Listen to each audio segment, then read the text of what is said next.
여러분 안녕하십니까? 헬로티비 강원 뉴스입니다.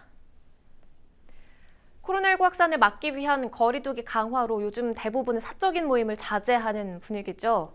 춘천의 당구장과 스크린 골프장 등은 여전히 이용객이 몰려서 예약조차 어려운 상황이라고 합니다. 거리두기 2.5단계가 시행돼서 아예 영업이 중단된 서울과 수도권에서 거리두기 단계가 낮은 지역을 공략해 원정을 오고 있기 때문이라는데요. 불법은 아니지만 방역막을 허무는 느슨해진 경각심이 바이러스 확산의 불안감을 키우고 있습니다. 장진철 기자가 취재했습니다. 춘천의 한 당구장입니다. 평일 낮 시간이지만 10개가 넘는 당구대가 꽉 찼습니다.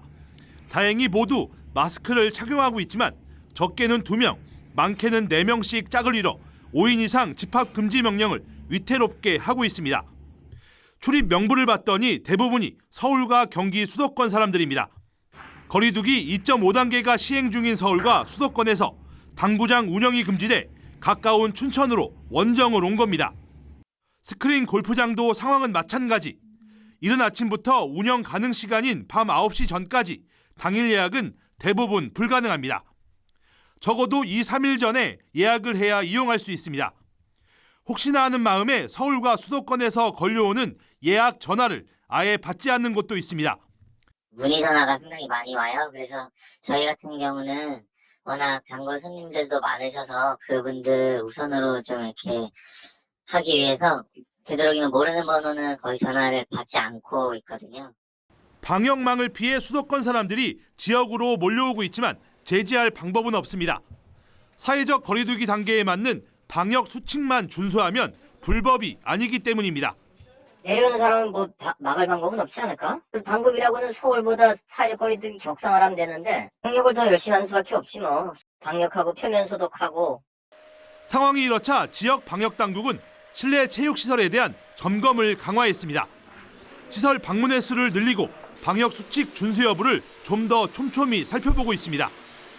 다행히 춘천 지역 생활체육시설에서 코로나19가 감염된 사례는 아직까지 없습니다. 하지만 확산 방지를 위해 가족들 간의 만남을 자제하는 분위기 속에 밀려 들어오는 수도권 원정객을 바라보는 지역 주민들의 시선이 곱지만은 않습니다. 헬로티비 뉴스 장진철입니다. 지난 2019년 시작된 아프리카 돼지 열병이 여전히 끝나지 않고 있습니다. 특히 최근에는 강원도 최남단에 위치한 영월까지 확산이 됐는데요. 인근 지역 양돈 농가들은 울타리를 만들고 외부인의 접근을 차단하는 등 방역에 비상이 걸렸습니다. 홍승현 기자가 보도합니다. 횡성군의 한 돼지 농가 주변에 울타리가 설치됐습니다. 바닥에는 소독용 석회가루가 가득합니다. 인근 지역에서 아프리카 돼지열병 감염 사례가 잇따르자 지역 농장들도 이처럼 출입을 통제하고 있습니다. 혹시 모를 감염병을 막기 위해 야생 멧돼지뿐 아니라 사람과 차량의 접근도 제한됐습니다. 불과 30km 떨어진 영월 주천에서 아프리카 돼지열병에 걸린 멧돼지 폐사체가 발견된 건 지난 6일. 일주일도 지나지 않은 12일 오전에는 양양에서도 야생 멧돼지 폐사체에서 바이러스가 검출됐습니다. 지난 2019년 10월 철원에서 시작된 후 현재까지 도내에서만 480건이 넘는 상황입니다. 철원과 화천 등 강원도 북단인 접경 지역에서 주로 발견되던 아프리카 돼지열병이 남부 지역까지 확산된 상황에 인근 농가들의 불안함은 클 수밖에 없습니다. 아직 백신이나 치료제가 없기 때문에 감염될 경우 농장에 있는 돼지 전체를 살처분해야 하기 때문입니다. 지금 영업업 하는 사람들은 지금 이쪽 같은 경우는 거의 뭐 비상이지 비상. 국내에 들어와 있는 바이러스는 어느 정도 지나면 사멸이 되는데 이거는 좀 어려운가 봐요. 백신 만들기도 어렵고. 이에 횡성군은 수색팀을 구성해 멧돼지 폐사체 수거 활동을 벌이고 있습니다. 또 예상 유입 경로에 대한 방역 활동을 강화하고 있습니다. 농장마다 생석회 도포를 이제 더 철저히 하고 그다음에 농장 주변에 방역 차량, 살수차를 동원해서 농장 주변 소독하는 걸로 그렇게 지금 추진하고 있습니다. 횡성군 양돈 농가에서 사육하는 돼지 수는 모두 6만 6천여 마리. 코앞까지 다가온 아프리카 돼지열병 위험에 농민들의 긴장감이 높아지고 있습니다. 헬로티비 뉴스 홍승현입니다. 지난 2019년 동해안 대형 산불로 산림 1,200여 헥타르가 잿더미가 되고 1,500여 명의 이재민이 고통받았습니다. 2년여가 지난 최근에서야 검찰이 동해안 산불구와 관련해 한국전력 관계자 7명을 기소해 재판에 넘겼는데요. 삶의 터전을 잃은 이재민에 대한 보상금 지급은 여전히 감감무소식입니다. 박건상 기자가 보도합니다. 지난 2019년 4월 발생한 동해안 산불. 2명이 숨지고 1,500명에 가까운 이재민이 발생했습니다. 산림 1,200여 헥타르가 잿더미로 변하는 등 재산 피해도 1,700억 원에 달했습니다. 전신주에서 튄 불꽃이 산불로 확산된 초대형 산불. 발생한 지 1년 9개월이 지나서야 한국전력 속초지사장 등 7명이 업무상 실화와 과실치상 혐의로 재판에 넘겨졌습니다. 하지만 삶의 터전을 잃은 이재민들의 고통은 여전히 진행형입니다. 정부와 강원도, 한전은 3자 협의체를 구성해 지난해 말까지 구상권 청구와 보상금 지급 등을 결론 낼 방침이었지만 합의점을 찾지 못한 채 종료됐습니다. 지난 2019년 4월 산불로 보금자리를 잃었던 이재민들 상당수는 이렇게 새로 집을 지었습니다. 대부분 금융권의 대출을 받아 집을 지었는데 보상금 지급이 늦어지면서 대출 이자에 대한 부담만 늘어나고 있습니다. 보상이 미뤄지면서 125세대, 이재민 300여 명은 아직도 삶의 터전으로 돌아가지 못하고 있습니다. 이재민 150명이 지난해 말 피해 보상 비율 재조사도 추진하려 했지만 한전의 이의 제기로 제동이 걸렸습니다. 융자 뜯기고 빚을 다 융자 뜯기지. 뭐좀 계신 사람 몸 들어가서 돈 타고 진행하는 한전서 10원이 안 나와서. 고성군은 이재민들에 대한 주택 신축을 지원하고 있지만 신속한 피해 보상을 위해서는 정부 차원의 대책이 함께 이루어져야 한다는 입장입니다. 한전 보상비가 지금 아직 지원이 안 돼가지고 너무 어렵게 지금 진행을 하고 있습니다. 이 부분은 사실 좀 정부에 나서서 구상권 문제라든가 이런 걸 좀 슬기롭게 좀 풀어나가 주신다면 정말 어려움이 좀 반감되지 않을까 싶고요. 동해안 산불이 발생한 지 2년여가 지났지만 보상금 지급 등이 이루어지지 않으면서 이재민들은 여전히 화마가 남긴 상처에 고통받고 있습니다. 헬로티비 뉴스 박건상입니다.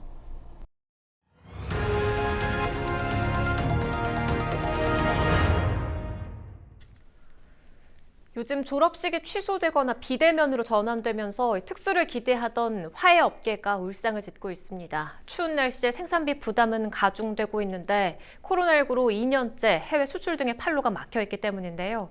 수확 시기를 마냥 늦출 수도 없고 코로나19 여파가 언제 끝날지도 예상할 수 없는 상황이라 농가들은 애만 태우고 있습니다. 성기석 기자입니다. 춘천에서 튤립과 백합 등을 키우고 있는 임동진 씨. 임 씨는 올해 역대 최악의 1월을 맞고 있습니다. 일선학교의 입학과 졸업식이 모조리 취소되고 비대면으로 열리면서 꽃 수요가 급감했기 때문입니다. 지금이 최고 바빠야 돼요. 졸업 시즌이니까 처음이죠. 이렇게 아예 그냥 졸업 시즌에 그냥 졸업식 꽃다발을 사러 오는 사람이 없는 건 처음이죠. 평소 튤립 한 다발 경매시장 도매가는 7, 8천 원 선. 졸업식이 이어지는 1, 2월에는 만 원을 훌쩍 넘었습니다. 하지만 현재는 3,500원 정도에 불과합니다. 생산 원가인 5,000원도 못 받고 출하를 해야 하지만 가격이 없다고 다자란 꽃을 그냥 둘 수도 없는 상황입니다. 더 큰 걱정은 코로나의 여파가 언제까지 이어질지 모르는 상황이란 겁니다. 내년 농사를 위한 꽃 모종을 곧 계약해야 하는데 얼마나 준비해야 할지 예상할 수 없기 때문입니다. 그때만 해도 뭐 전 세계적으로 코로나19가 심각해지지 않았었고 그냥 뭐 사스나 이런 것처럼 잠깐 지나갈 거라고 생각을 했었는데 뭐 그때 이미 뭐 한 3, 4억 정도 돈을 들여서 구매를 해놓은 거를 이걸 안 심을 수도 없고 코로나 상황이 이렇게 뭐 심각해지란 법도 없고 뭐 몰라 상황을 파악을 못하고 있던 거고. 수출과 온라인 판매도 계속 두드리고 있지만 사정이 어렵기는 마찬가지입니다.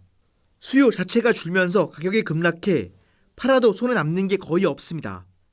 이렇듯 화훼 농가의 어려움이 계속되고 있지만 이렇다 할 대책은 없는 상황입니다. 화훼는 뭐 경제의 한 주축임에도 불구하고 생필품이 아니기 때문에 약간 도외시되는 경우가 있거든요. 정부에서 지금까지 뭐 코로나19에 대해서 화훼 농가 어렵다 말은 뭐 매스컴이나 많이 홍보를 하는데 그래도 직접적인 지원은 아직은 없습니다. 코로나19 장기화로 꽃이 필요한 각종 행사가 줄줄이 취소되면서 화훼 농가들이 심각한 어려움을 겪고 있습니다. 헬로티비 뉴스 성기석입니다. 평창군이 청년층 인구 유입을 위해 수십 년 동안 대학 유치를 추진해 왔는데요. 3년 전 수원여대 평창 캠퍼스 유치로 성공 가능성을 높였습니다. 그런데 3년이 지난 지금 캠퍼스 조성 공사가 중단되고 짓담한 건물만 덩그러니 방치됐습니다. 어찌 된 이유인지 김선화 기자가 취재했습니다. 평창 시내에서 조금 떨어진 한 마을에 지금 제 뒤로 보이시는 것처럼 짓담한 건물이 덩그러니 세워져 있습니다. 수도권에 있는 한 대학교가 이곳에 캠퍼스를 만들기 위해 공사를 진행하다가 학교 내부의 사정으로 3년 전 공사가 중단된 뒤 지금까지 이렇게 방치되고 있는 겁니다. 곳곳에는 공사 자재가 나뒹굴고 공사 진행 상황을 알리는 안내판 속 시간은 2017년에 멈춰서 있습니다. 수원여대는 지난 2015년 평창군과 업무 협약을 맺고 2017년부터 평창읍 약수리에 캠퍼스 조성을 위한 신축 공사를 시작했습니다. 하지만 학교와 법인 이사회 간 공사 대금 지급을 두고 문제가 발생하면서 그해 12월부터 공사가 중단됐습니다.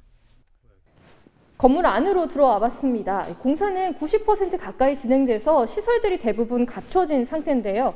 원래 이곳에 약용식물과 등 3개과가 이전할 계획이었는데 공사가 중단되면서 그 계획 역시 무산됐습니다. 오랫동안 대학 유치를 추진해왔던 주민들은 허탈한 상황입니다. 학교 건립이 진행되다 멈춘 게 이번이 처음이 아니기 때문입니다. 평창에 대학을 유치하기 위한 움직임은 지난 1997년으로 거슬러 올라갑니다. 20여 년 전 주민들이 십시일반으로 돈을 모아 이곳 토지를 매입하고 동해 한중대의 법인이기도 했던 광희학원에 무상으로 땅을 넘겼습니다.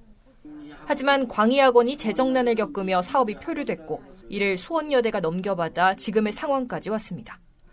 주민들은 학교가 마땅한 대책을 내놓지 못한다면 차라리 캠퍼스를 매각해 교육시설이나 요양원 등으로 활용하길 바라고 있습니다. 그러니까 우리 지역의 참 주민들이 어렵게 성금을 내 가지고 만들어놓은 이 대학이 그 지역 경제에 좀 도움도 되고 또 인력도 좀 활용이 돼서 요양병원이 오면은 요양원도 있어야지. 그러다 보면은 인력도 좀 필요할 것 같고 지역에 좀 활성화에 도움도 될 것 같고. 이에 대해 학교 측은 평창 캠퍼스를 계획대로 추진하겠다는 의지를 보이고 있습니다. 개교를 목적으로 사업을 추진하고 있는 것에는 변함이 없지만 소송 등 학교가 처한 상황 때문에 다만 시간이 걸릴 뿐이라는 입장입니다. 하지만 대학교와 협약을 맺었던 평창군은 쉽지 않을 것으로 전망하고 있습니다. 학령 인구 감소와 대학 구조 조정이 심화되는 가운데 학교가 캠퍼스를 조성하는 건 쉽지 않을 것이란 판단입니다. 이에 따라 우선 주민들과 함께 대학교 관계자를 만나 처리 방안 등 대책을 논의할 계획입니다. 개교를 위해 가지고 지역 주민분들이 이제 십시일반 얼마씩 내 가지고 그 돈으로 이제 땅 희사를 하셨어요. 그래서 우선은 주민들이 그런 노고에 지장이 주지 않도록 저희는 이제 주민들 편에 서서 주민들한테 최대한 이익 될 수 있는 방안을 찾으려고 지금 노력을 하고 있고요. 대학은 원만한 협의를 통해 캠퍼스를 차질 없이 조성하겠다고 밝히고 있지만 사업이 속도를 내지 못하면서 지역사회와 주민들의 고민이 깊어지고 있습니다. 헬로티비 뉴스 김선아입니다. 강원도와 강원도의회가 14일 업무 협약을 체결하고 성공적인 자치분권 시대 준비에 나선다고 밝혔습니다. 강원도와 도의회는 이번 협약을 통해 주민투표와 주민감사 청구 등 지방행정 참여 확대를 통한 주민주권 구현에 나섭니다. 또 지방분권의 성공적인 정착을 위해 도의회 사무처 인사권 독립과 지방자치경찰제 운영 등에 협력하기로 했습니다.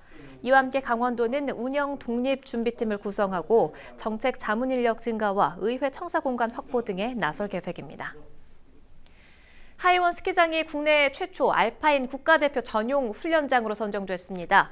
전용 훈련장으로 활용될 빅토리아 슬로프는 총 연장 2.8km로 최대 경사 27.7도에 이르는 최상급 코스로 국제대회 코스와 유사한 환경을 갖고 있다는 평가입니다.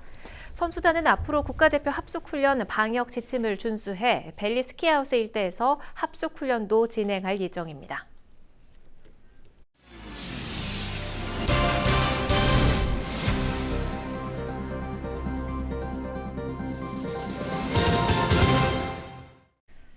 원주 태장동의 폐기물 처리 공장에 들어선다는 소식에 지역 주민들이 반대하고 있습니다. 폐플라스틱이나 폐비닐 등을 재활용해 고형 연료로 만드는 이른바 SRF 생산 공장인데요.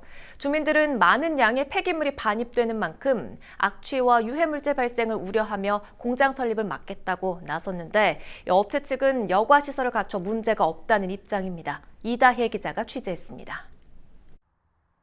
원주시 태장동 원주IC 인근의 한 부지입니다. 한 폐기물 재활용 업체가 이곳에 생활 폐기물을 고형 연료로 만드는 이른바 SRF 생산 공장을 짓기로 해 지역 주민들이 반대하고 있습니다. 업체는 지난해 10월 원주시의 공장 건립을 위한 건축 허가를 받은 뒤 폐기물 종합 재활용업 허가를 받기 위해 사업 계획을 제출한 상태입니다. 이에 태장동 지역 시민사회 단체들이 나서 비상대책위원회를 꾸리고 반대 행동에 나섰습니다. 업체가 지으려는 공장은 폐플라스틱, 폐비닐 등 폐합성 수지를 반입해 파쇄 선별하고 시멘트 공장 등의 연료로 납품하는 시설입니다. 취급하는 폐기물의 양은 하루 300톤 정도가 될 전망입니다. 주민들은 폐기물 운반 처리 과정에서 분진, 악취, 소음 등이 발생할 것을 우려하고 있습니다. 원주의 관문인 원주IC가 1km 내에 있고요. 또 원주시 식수원인 취수장이 바로 500m 앞에 있습니다. 그리고 작년에 심혈을 기울여 원주에 유치한 국립전문과학관이 1km 반경 내에 있습니다. 이 모든 것을 위해서라도 이 SRF 연료 공장은 절대 들어오면 안 된다고 생각됩니다. 업체는 폐기물을 가열하지 않고 파쇄 분쇄만을 하는 시설로 악취, 유해물질 배출 등의 위험은 적다며 필수 여과시설 설치를 충실히 하겠다는 입장입니다. 파쇄 분쇄만 그게 분진이 나올 수 있잖아요. 분진이 나올 수 있는데 그거는 여과기, 집진시설 그래가지고 그게 2중, 3중으로 그걸 하고 원주 거를 우선적으로 처리하는 걸로 이렇게. 그러나 비대위는 오는 14일 주민 동의 없이 공장 건립을 허가한 원주시청에 항의 방문하겠다며 반대 수위를 높이고 있습니다. 업체는 적법한 절차에 따라 허가를 진행한 만큼 예정대로 공장을 짓겠다고 밝혀 논란은 당분간 계속될 전망입니다. 헬로티비 뉴스 이다혜입니다. 평창군이 코로나19 확산에 대비해 스키장과 유명 관광지 인근에 임시 선별진료소를 추가 설치합니다. 평창군은 다음 달 28일까지 증상이 있는 주민이나 관광객을 대상으로 진부면 진부문화복지센터에 선별진료소를 운영할 계획입니다. 임시 선별진료소는 향후 코로나19 발생 상황과 사회적 거리두기 단계 조정 등에 따라 운영 기간이 바뀔 수 있습니다. 강원도가 코로나19로 어려움을 겪는 지역 상인을 위해 온라인 할인 기획전 강원 세일페스타를 개최합니다. 13일부터 4주간 진행되는 강원 세일페스타 기간에는 강원마트 제휴 쇼핑몰인 11번가와 SSG, 롯데온 등의 오픈마켓에서 지역 농특수산물을 최대 25% 할인 판매합니다. 강원도 공식 온라인 쇼핑몰인 강원마트도 18일부터 사과와 꿀, 들기름, 닭갈비 등 250여 개 제품에 대한 할인 판매와 무료 배송 행사를 진행합니다. 강원도는 코로나19로 위축된 지역 경제 활성화를 위해 올해는 강원 세일페스타를 시작으로 지역 농특산물에 대한 비대면 판매를 확대 지원할 계획입니다. 고성군의 한 해변에 엄청난 양의 매 오징어 떼가 죽은 채 밀려왔습니다. 고성 해안에 밀려온 작은 오징어는 오징어 새끼가 아닌 매 오징어로 수심 200에서 600m의 깊은 바다에 살며 성어의 크기가 7cm 정도에 불과한 것으로 알려져 있습니다. 전문가들은 해변에 밀려나온 오징어는 차가운 해수가 위에서 아래로 뒤집히는 현상으로 필사해 해안가로 밀려온 것으로 분석하고 있습니다. 지난 2013년 12월에도 속초 해변에 매 오징어 떼가 죽은 채 밀려오기도 했습니다. 강릉시가 2월 10일까지 강릉몰을 통해 수산물 상생 할인 행사를 진행합니다. 이번 행사에서는 건 오징어와 황태, 젓갈류, 물회 등 10여 가지 품목으로 상품몰 행사 쿠폰 발급 시 최대 60%까지 할인된 가격으로 구매할 수 있습니다. 강릉시는 비대면 할인 행사를 통해 강릉의 우수 수산물 홍보와 가공 유통업계 위기 극복을 위해 이 같은 행사를 마련했다고 밝혔습니다. 헬로티비 강원 뉴스를 마칩니다. 시청해주신 여러분 고맙습니다.